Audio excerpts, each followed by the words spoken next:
Congratulations, you have now joined the pantheon of artists who've been on that Austin City Limits stage over the last 48 years. How did it feel out there tonight? I felt nervous, I felt really honored, and I also felt excited. Usually the nerves, at least I would hope, tend to dissipate once you get out there and you realize this is a show. There are people up front, there are fans, the band's behind me. Let's do this thing, right? Yeah, That's that is the nice thing about it, because Yeah. it was really intimidating because it's like television cameras, but at least, once we started playing, it's like it's what we do all the time. And I have such trust and faith in that band, so I just feel so safe with them, and I feel like I can do anything. That's always a good feeling to have that faith and trust in those people behind you, right? Yeah. On stage. Well, let's talk about your music and what's been happening over the past couple of years. I know your music goes back a lot further than that, but it seems like things kicked into a different gear about a year plus ago when you released your album, Ignorance, sort of 1 year into the worldwide pandemic, but it just, like I say, it took you to a different place. It also landed on a lot of the best of 2021 lists by music critics, etc. And I think Rolling Stone called it a visionary environmental plea. So where did this vision come from? I know you're concerned about the climate. It's not exactly new within the past year. We've all known and talked and worried about it for a long time. But what was it about it that drove your vision to make this record a year and plus ago?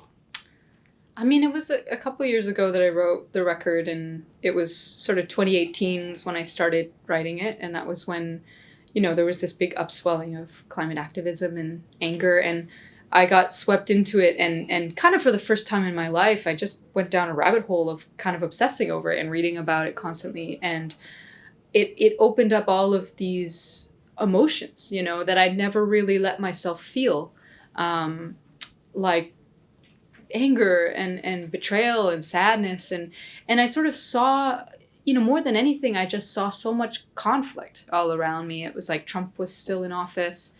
There was so much pain in the way that we interact with each other, and yet with something like climate, there's this thing where we have to come together and find solidarity, and yet we can't.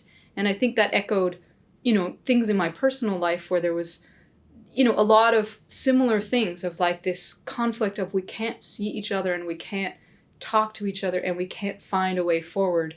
And so I think that emotional heart, I wasn't trying to write like a climate change record that I thought would be protest music or change the world. I just was expressing my feelings and all of the pieces of it that resonate with me.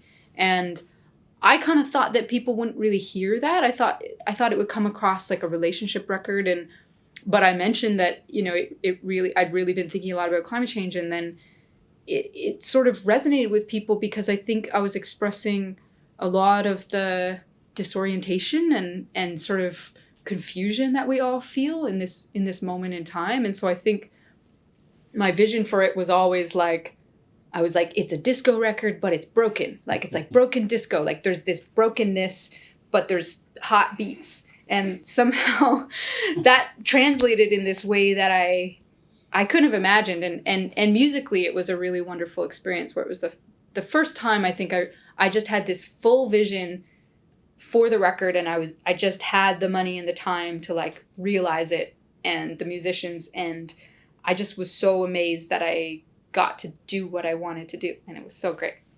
And also further proof that you can never quite tell how, when you write music or write a song, it's going to resonate with the world or with people who listen and absorb that. Because I thought, takes like, it in their own way.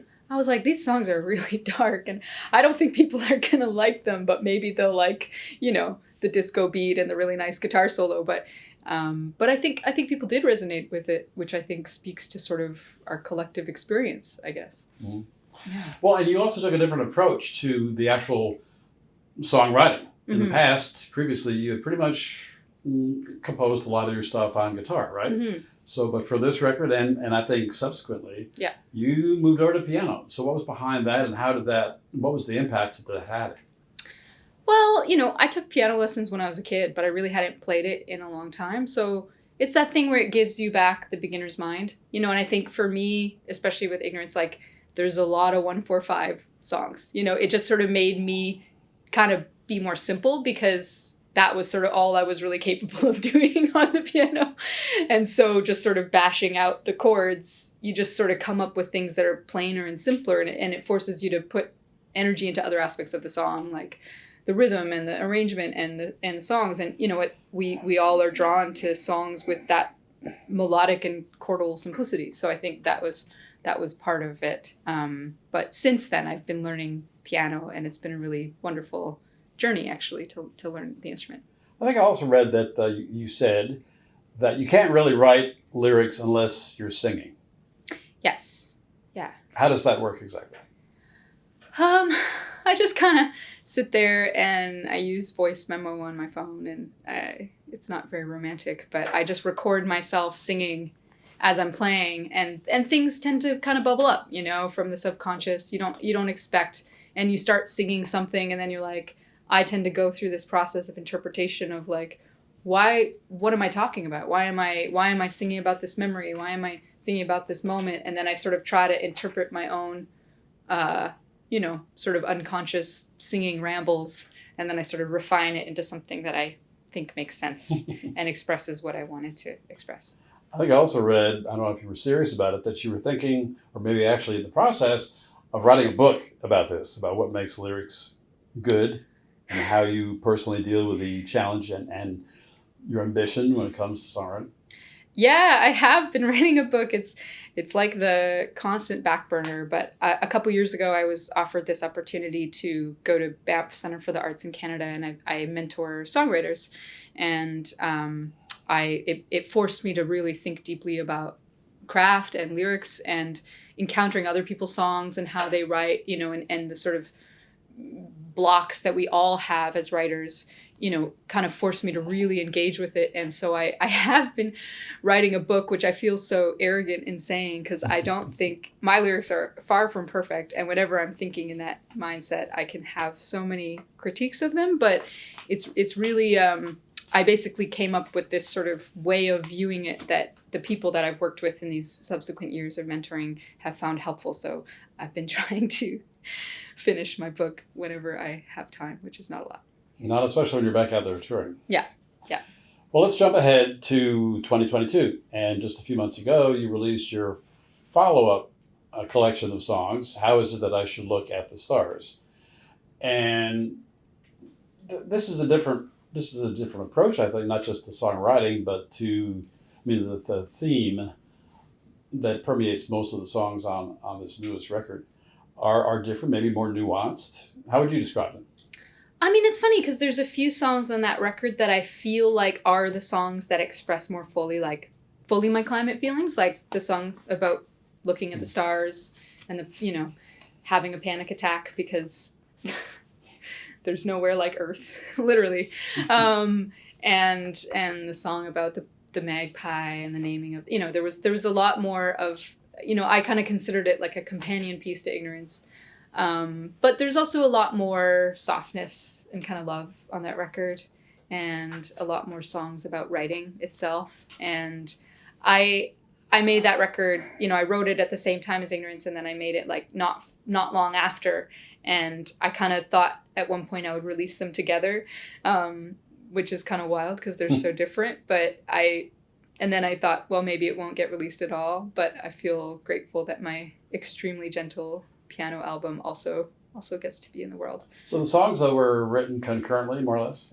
Yeah, all in the same winter, basically. Okay. I didn't finish them all in that winter, but I wrote them all at that time. Yeah. What was the inspiration for you to want to cover John Southworth's Loving You? Oh, I just, we'd recorded like maybe 15 or 16 songs for that record, and I just was like, I have so many sad songs and songs about conflict and pain, and I just wanted something more beautiful.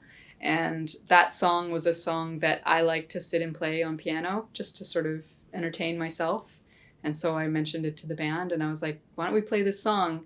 And it was kind of a nice thing in that I had heard him play it recently at a club, and I was like playing it, and I knew I didn't know it exactly. Like I was sort of playing it from my own memory. And I sort of intentionally didn't go back and listen to the record and make sure I had all the lyrics right. Like my mind kind of changed it. And I asked him if that was cool, and he was like, absolutely. So I kind of recorded my broken memory version of the song. I mean, it was a big radio hit, right? Loving You? Mm. In Germany, maybe, but I don't know anywhere else. Yeah. For some reason, I thought it was. I mean, it's so known. Classic. It should be. Yeah. It should be a radio hit. Yeah. Yeah. So finally, I wanted to talk to you about what you describe as the communal experience of music, and I assume you're talking about the live aspect of it, or maybe it goes even beyond that. And you put particular emphasis on the rhythm of the music. Absolutely. And that really just comes from being, when I was more of a singer-songwriter, I was playing solo a lot or much quieter on acoustic guitar. And I don't have very good time. It's my biggest weakness as a musician. And so my time is always moving around. And I used to have a lot of like stopping and starting and silence and quiet in my set. And then I would try to play in front of a bigger audience and nobody could really like grab hold of it. And I was like, ultimately, music, I would say biologically, is like about, synchronizing our heartbeats and like bringing us together. And so I was just like, what a beautiful thing to get to do. Like, of course, I want to bring in, rhythm and like just having this like very powerful drummer, who's sort of laying down this rhythm. There's like this security in it and this sort of calm that even I feel. And so that was, I guess, my intention. Not to mention the vast difference between, say, sitting down and writing a song on the piano and then going into a studio with or without other musicians and recording and then trying to take that and translate that to a live stage, into a live audience. It's many different levels of that communal experience, right? Absolutely. Absolutely. And I feel like with this record, I just feel so lucky that I got to bring in the musicians that I was able to. They're so good. And basically I was able to play with people who, can literally play everything perfectly every time. But if you tell them to let loose, they will. And they'll play something super unexpected.